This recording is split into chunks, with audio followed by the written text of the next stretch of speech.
Well, we were all anticipating what AOC was going to fit into her allotted 60 seconds last night, but what we were not anticipating was the fallout she would have with the media. It all started when NBC News tweeted that AOC did not endorse Joe Biden with her golden minute, but Bernie Sanders instead. The network later deleted the tweet with a clarification that the DNC had asked AOC to endorse Sanders. Well, that wasn't good enough for the New York congressman. She tweeted this. So, at NBC News, how are you going to fix the incredible amount of damage and misinformation that you are now responsible for? Because a 1:15 a.m. tweet to slip under the radar after blowing up a totally false and divisive narrative across networks isn't it. She followed up with this. You waited several hours to correct your obviously and blatantly misleading tweet. It sparked an enormous amount of hatred and vitriol, and now the misinfo you created is circulating other networks. You know, all this generated hate clicks from a pre-recorded routine procedural motion, end quote. Well, NBC was quick to respond and adjust that information, but I can only wonder, would she have received this same kind of treatment if she was on the right? Let's ask our company, Republican strategist Lauren Claffey, and political analyst and columnist Ellis Henican. Welcome. Hey, guys. Hey, guys. All right, Ellis, I want to start with you. There's two issues here. One, I don't know why this is such a big deal for her. She did second the nomination of Bernie Sanders. She didn't mention Joe Biden, and I guess that's her role, but she played the role, and she's mad at NBC for noting what the role is that she agreed to by the DNC. That's not their fault. But then I think the bigger issue that I have as conservative is this idea that NBC went, oh my God, you're right, we'll fix it, we'll fix it. I don't understand what they did wrong in the first place, but the idea that they kowtowed to her immediately to figure out how to correct something that wasn't a problem, it just hurt her feelings, to me seems a bit ridiculous. Let me put your mind at ease, Sean. The reason this is fought so viciously is that the stakes are so small. Come on, none of this stuff matters. No voters care about it. It certainly undermines the claim that AOC is running the Democratic Party, that she got 60 seconds of time. It is stupid, irrelevant stuff on an event that's both stupid and irrelevant. You think it matters? No, it doesn't matter. But what it does matter to me is it shows again that if you're on the left and you get outraged by the media, they go, this happens with the headlines from the New York Times, the stories, the op-eds that we've talked about. It's like once you get offended on the left that you have been offended by the media, they go and they change it right away because they don't want to, quote, hurt your feelings. They didn't. I don't understand what they did wrong. I agree with you. This is a silly, stupid issue. But the idea that NBC immediately went to make sure that they assuaged her seems silly. I'd like you to recognize, Sean, that stupid tribalism happens in both directions. Did you notice, by the way, the president today all offended it was a good year because somebody said, hey, you can't wear political speech at work? There are stupid people left and stupid people right. Let's you and I agree we're going to ignore both of them. How about that? All right. Well, Lauren Claffey, do you agree that this, I mean, yes, the issue is silly, regardless of whether or not, but the reality is she played the role they asked her to. NBC reported on it. And the next thing you know, once her feelings are hurt, they switch the story. Yeah, I mean, this happens often. You have to clarify and explain the context. I'm sure the person that tweeted at 1:15 in the morning was like a 20-year-old intern that didn't know what was going on with the DNC convention.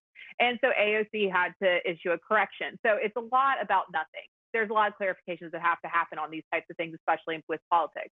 But I think it also highlights what we see a lot with social media, which is once the information's out the door, it's gone. With the retweets, everything else, it used to be that you could correct a news article and the correct information would be out there and they would issue a correction. It would appear in the next day's paper, et cetera, and you could get ahead of it.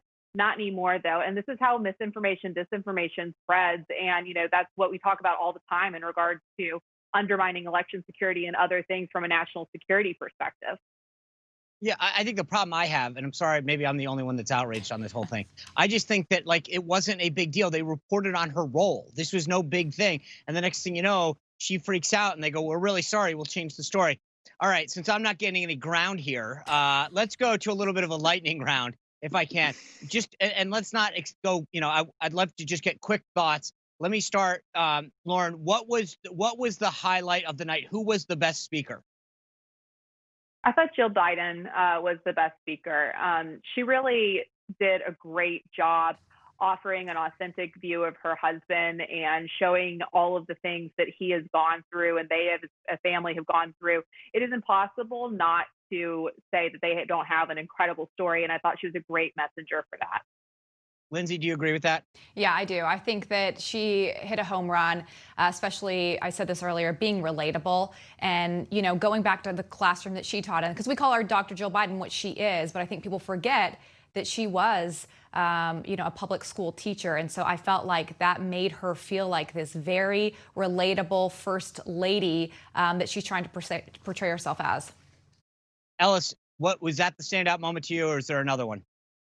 You and I are surrounded by brilliant women, I think. There's no arguing with that. But let me just put a slightly different comparative spin on it, which is that what the Bidens are selling is we are normal people. Now, they never have to say Trump and Melania are really weird people, but that's the kind of unspoken part of it. Ex-school teacher, professional life of her own, relatable, human tragedy. It's all about saying we're the normal folks and those other people are the weirdos. All right, Lauren, what was sort of the biggest disappointment of the night that you saw from their standpoint? I think, well, I couldn't decide if I wanted which category I would want to put this in, but I'm going to go with Bill Clinton because I just cannot believe that they let him speak.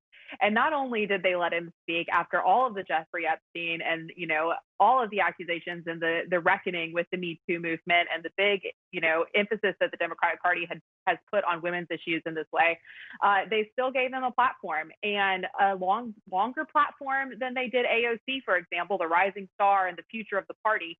So I thought that was shocking. And, I couldn't wrap my head around it. Ellis, what was the disappointing moment in your mind?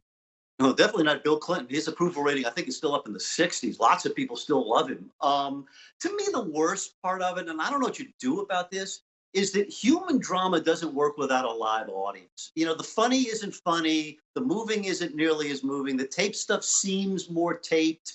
And it'll be interesting to see how the Republicans deal with that. But there is just something fundamentally canned and flat about it that it kind of sucks. I agree. It's funny. I've watched some late night shows here and there, not a ton. And the monologues, when you don't have an audience to react to, they fall flat. It's like you're sitting there doing the air. Dun-dun-dun. I mean, I think you're absolutely right in terms of that analysis. Lindsay, was there a disappointing moment in your mind? Yeah, I echo everything that Lauren said about Bill Clinton. It was awkward. He looked awkward. And it just felt, as a woman watching that, I hear Ellis on this, but he shouldn't have been had such a prominent spot, I thought. All right. Real quick, I need like one or two words. Who are you looking forward tonight? Do you think Kamala Harris is going to be the deliver? Ellis, let me start with you. Well, clearly she's the star tonight. It's her first big moment. I assume she'll do well. She's a good speaker and appealing person, and all eyes on Kamala tonight. Lauren, do you think that she's going to be the star, or is Barack Obama going to overshadow her? I think it's really hard in the Democratic Party to overcome and be the star when you're sharing a stage with Barack Obama. I mean, people have such good memories of him, and I think that he is. I think he's going to knock it out of the park, and there won't be anybody else competing with him. All right. Yeah. Well, we'll have to wait and see. Sean and I are going to give you our take next. Lauren, Ellis, thanks for being here.